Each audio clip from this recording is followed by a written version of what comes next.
Selamat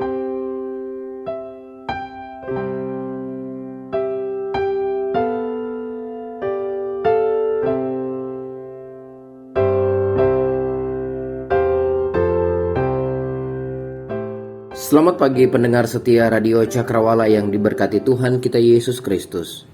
Salam jumpa pagi hari ini dalam kasih dan anugerah Allah bagi kehidupan kita yang bersandar kepadanya. Sahabat Cakrawala, sesaat lagi kita akan bersama-sama mendengarkan renungan Roti Hidup yang akan disampaikan oleh Letnan Ratno Harinei, Opsir Korps Sorong, Papua Barat. Selamat mendengarkan. Tuhan Yesus memberkati.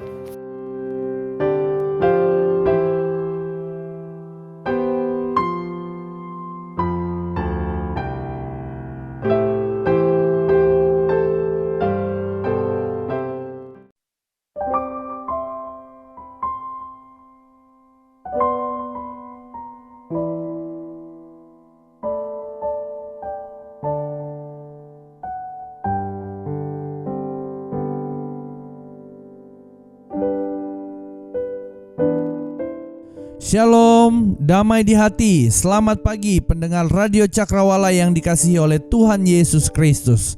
Salam prajurit dari Indonesia Timur. Haleluya. Pagi hari ini kita akan melanjutkan pengajaran firman Tuhan tentang kisah cinta dari 6 wanita yang dicatat dalam Alkitab. Saya terus berdoa, kiranya kisah 6 wanita ini akan menambah pengetahuan kita tentang kebenaran, serta mengubah cara pandang kita tentang kehidupan. Saya berharap kita mengikuti semua kisahnya dan mendapatkan berkat khusus dalam setiap kisah yang saya akan bagikan sampai hari Sabtu. Kemarin kita sudah membahas cinta Lea yang tidak dicintai. Hari ini kita akan membahas kisah Hana yang pedih hati. Mengawali pengajaran firman Tuhan pagi hari ini, saya mengajak kita semua untuk berdoa. Mari kita berdoa.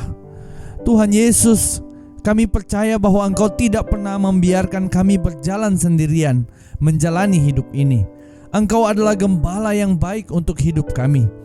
Bahkan semakin kami mengenal Engkau sebagai gembala, kasih kami semakin bertambah karena kasih-Mu selalu baru setiap pagi. Tuhan Yesus, bersama pendengar Radio Cakrawala, kami rindu hidup kami dikuduskan untuk menjadi bejana kekudusan dalam Kristus. Tuhan Yesus, betapa kami membutuhkan firman-Mu. Berfirmanlah Tuhan, hidup kami siap menerima firman-Mu. Bahkan setelah mendengarkan firman-Mu di Radio Cakrawala ini, kami siap menjadi pelaku firman-Mu. Dalam nama Tuhan Yesus, firman yang menjadi manusia. Amin, amin. Puji nama Tuhan. Pagi hari ini kita akan melanjutkan pengajaran kita. Kita akan bahas tentang Hana. Itu sebabnya saya ajak kita untuk melihat bagian firman Tuhan yang terdapat dalam 1 Samuel 1 ayat 9 hingga ayatnya yang ke-11. Saya akan membacakan firman Tuhan ini untuk semua pendengar Radio Cakrawala. Demikian firman Tuhan.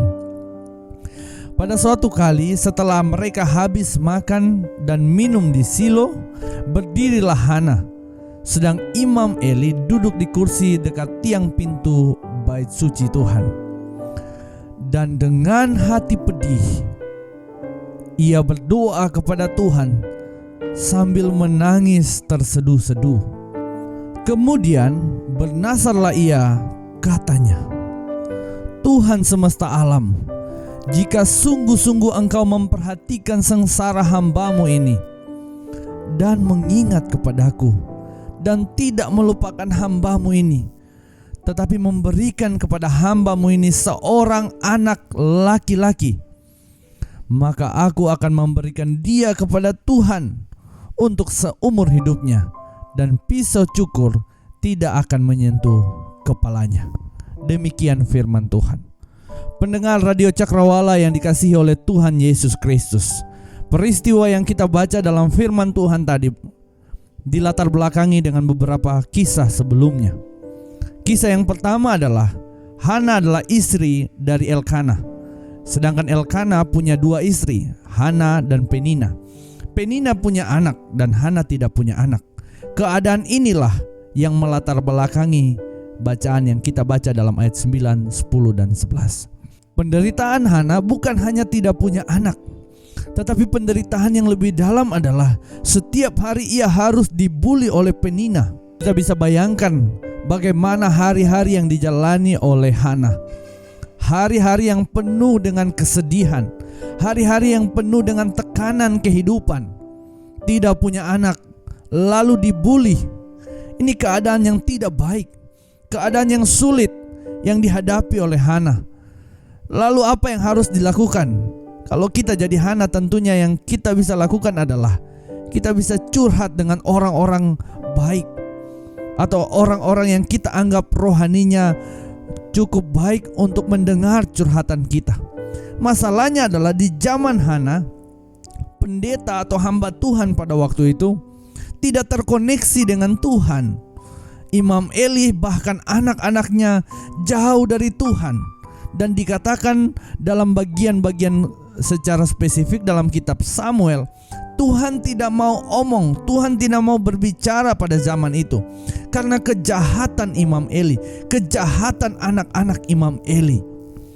Jadi Hana ada dalam konteks masalah yang cukup kompleks. Tidak punya anak, dibully setiap hari. Lalu waktu ia ingin pergi curhat di bait Allah kepada hamba Tuhan tidak mendengar Tuhan. Hamba Tuhan tidak terkoneksi dengan Tuhan. Bahkan waktu itu hamba Tuhan sedang korupsi. Ini keadaan yang tidak baik. Lalu apa yang harus dilakukan? Itu sebabnya kita baca ayat 9, 10, dan 11 tadi. Hana melakukan bagian yang paling penting dalam hidupnya ketika menjalani tekanan kehidupan itu. Dikatakan pada ayat yang ke-9, pada suatu kali setelah mereka habis makan dan minum di Silo, berdirilah Hana sedang Imam Eli duduk di kursi dekat tiang pintu bait suci Tuhan. Hana tidak pergi ke Eli. Hana memilih bagian yang paling penting dalam hidupnya. Ayat 10 dikatakan, dan dengan hati pedih ia berdoa kepada Tuhan sambil menangis terseduh-seduh. Hati pedih, tekanan kehidupan. Tetapi yang paling penting, Hana memilih berdoa kepada Tuhan. Ini titik terbaik dalam kehidupan Hana. Pertanyaannya untuk kita semua adalah, waktu kita ada dalam tekanan-tekanan kehidupan, waktu kita ada dalam keadaan-keadaan sulit, bahkan hati kita mungkin sedang kepahitan atau pedih, apakah kita memilih keputusan yang diambil oleh Hana? Masalah yang sering terjadi adalah waktu kita dalam tekanan, waktu hidup kita sedang tertekan, ada masalah yang sulit kita atasi dalam hidup ini, kita mulai mengambil cara yang berbeda dari Hana. Kita mulai memposting sakit hati kita di Facebook. Facebook menjadi alat terbaik kita untuk menyalurkan rasa sakit itu.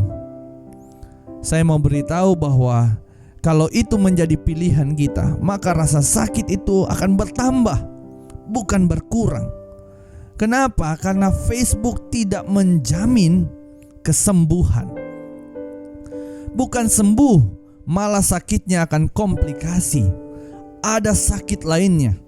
Mungkin di komen dengan candaan orang lain yang mungkin menambah rasa sakit itu.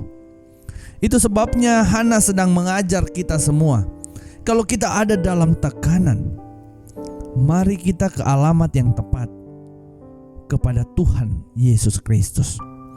Pertanyaannya adalah, kenapa harus melakukan apa yang Hana lakukan? Itu pertanyaan pentingnya.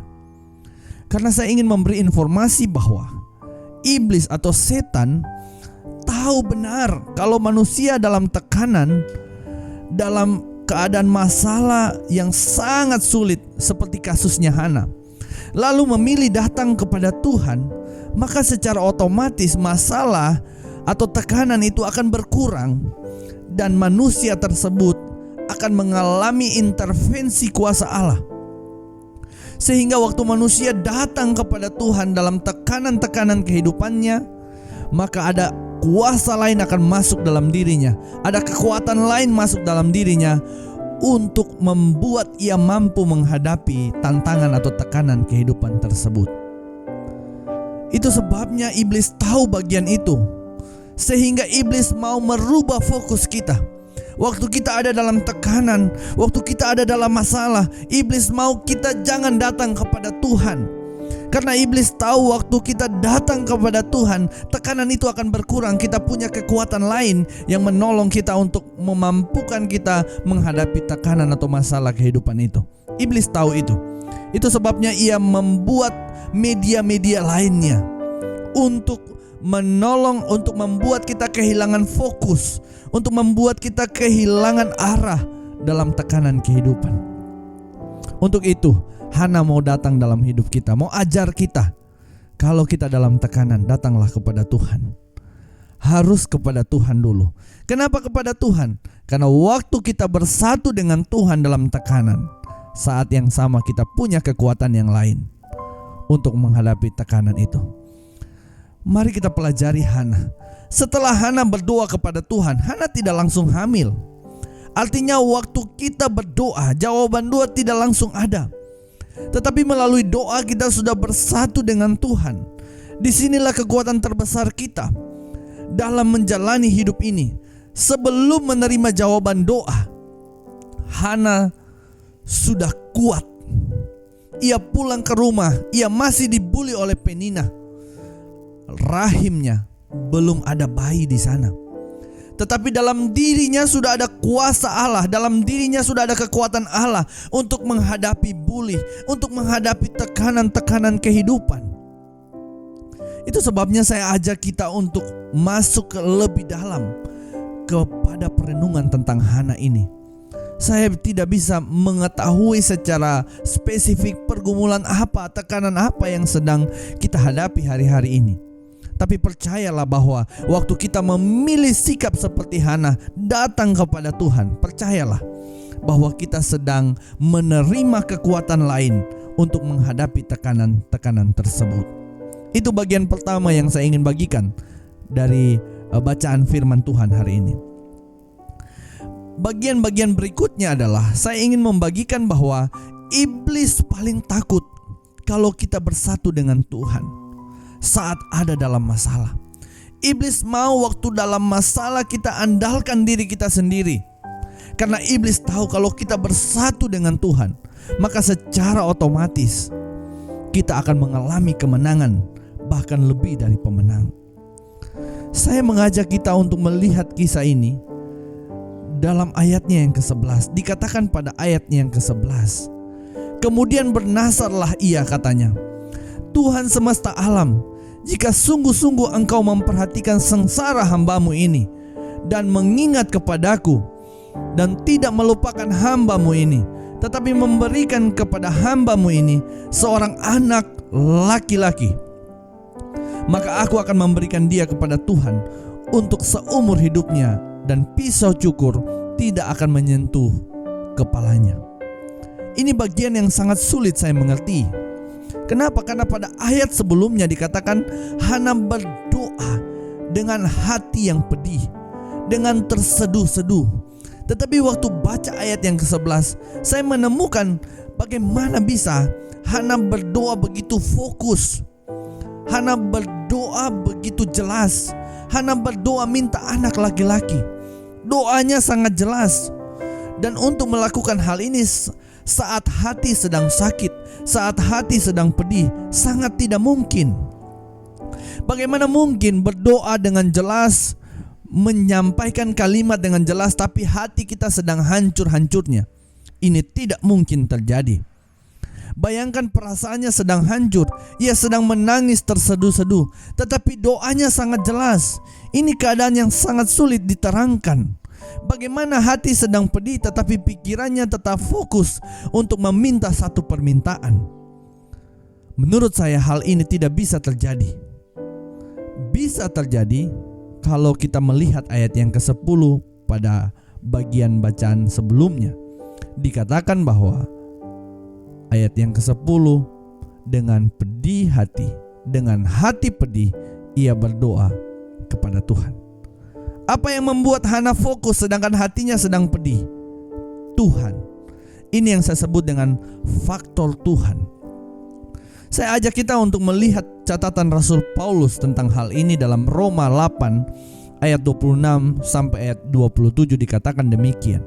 Demikian juga Roh membantu kita dalam kelemahan kita, sebab kita tidak tahu bagaimana sebenarnya harus berdoa. Kita tidak tahu bagaimana harusnya berdoa, tetapi Roh sendiri berdoa untuk kita kepada Allah dengan keluhan-keluhan yang tidak terucapkan. Dan Allah yang menyediakan hati nurani mengetahui maksud Roh itu, yaitu bahwa Ia sesuai dengan kehendak Allah berdoa untuk orang-orang kudus. Catatan ini bisa membantu kita untuk memahami konteks Hana waktu itu. Kita tidak tahu berdoa, tetapi waktu kita datang kepada Tuhan, maka intervensi kuasa Tuhan dalam diri kita memampukan kita untuk fokus pada permintaan yang tepat sesuai dengan kehendak dan rencana Allah. Sebagai penutup berita anugerah dari firman Tuhan ini, Hana meminta anak laki-laki, tetapi Tuhan memberikan kepada dia lebih dari permintaannya, yaitu seorang anak laki-laki yang nantinya akan menjadi nabi besar. Namanya Samuel. Ia melantik raja pertama di Israel yang bernama Saul. Lalu ia melengsarkan Saul, lalu melantik raja kedua yang bernama Daud. Dari mana Samuel? Dari seorang ibu yang worship di bait Allah, yang menyembah Allah dalam kepedihan hati, yang tahu benar bahwa waktu dalam tekanan kita harus datang kepada Tuhan. Puji nama Tuhan. Saya berdoa firman Tuhan ini akan menolong kita untuk menemukan kebenaran-kebenaran penting dalam hidup ini. Ingatlah pendengar Radio Cakrawala, bahwa iblis paling tahu bahwa waktu kita bersatu dengan Pencipta, bersatu dengan Tuhan, kita punya kekuatan untuk menghadapi tantangan-tantangan kehidupan. Itu sebabnya iblis mau agar waktu kita dalam tekanan jangan datang kepada Tuhan. Ia mau alihkan fokus kita kepada hal-hal yang lain. Bahkan ia menciptakan media-media lain agar kita tidak mencurhat kepada Tuhan, kita tidak datang kepada Tuhan. Pesan dari firman Tuhan pagi hari ini mengajak kita semua untuk membawa hidup kita kepada Tuhan lebih dalam, lebih dekat, sehingga kekuatan yang bersumber dari Tuhan itulah yang menolong kita menjalani hari ini dan hari-hari selanjutnya. Amin. Mari kita berdoa. Tuhan Yesus, kami bersyukur untuk catatan firman Tuhan yang boleh kami baca dan boleh kami renungkan pada pagi hari ini. Bersama pendengar Radio Cakrawala, kami mau datang kepada Tuhan, membawa hidup kami, membawa pergumulan hidup kami, bahkan membawa tekanan-tekanan hidup kami kepada Tuhan. Kami menemukan kebenaran bahwa waktu kami datang kepada Tuhan, maka ada kekuatan baru, ada kasih yang baru, ada mujizat yang baru, ada pemulihan yang baru yang berasal dari Tuhan, yang menolong kami untuk mengalami kemenangan, untuk mengalami mujizat, mengalami pemulihan yang berasal dari Tuhan. Kami sangat mengagumi Tuhan Yesus dalam hidup ini. Biarlah firman yang kami dengarkan pagi hari ini membuat kami memahami untuk bergantung sepenuhnya kepada Tuhan, datang kepada Tuhan, membawa hidup kami untuk dipimpin dan dituntun oleh Tuhan. Bersyukur untuk kekuatan-Mu, bersyukur untuk mujizat-Mu, bersyukur untuk semua yang Engkau sediakan untuk hidup kami dan membuat kami menang dalam perjalanan hidup ini. Dalam nama Tuhan Yesus, berkat-Mu untuk semua pendengar Radio Cakrawala. Haleluya. Amin.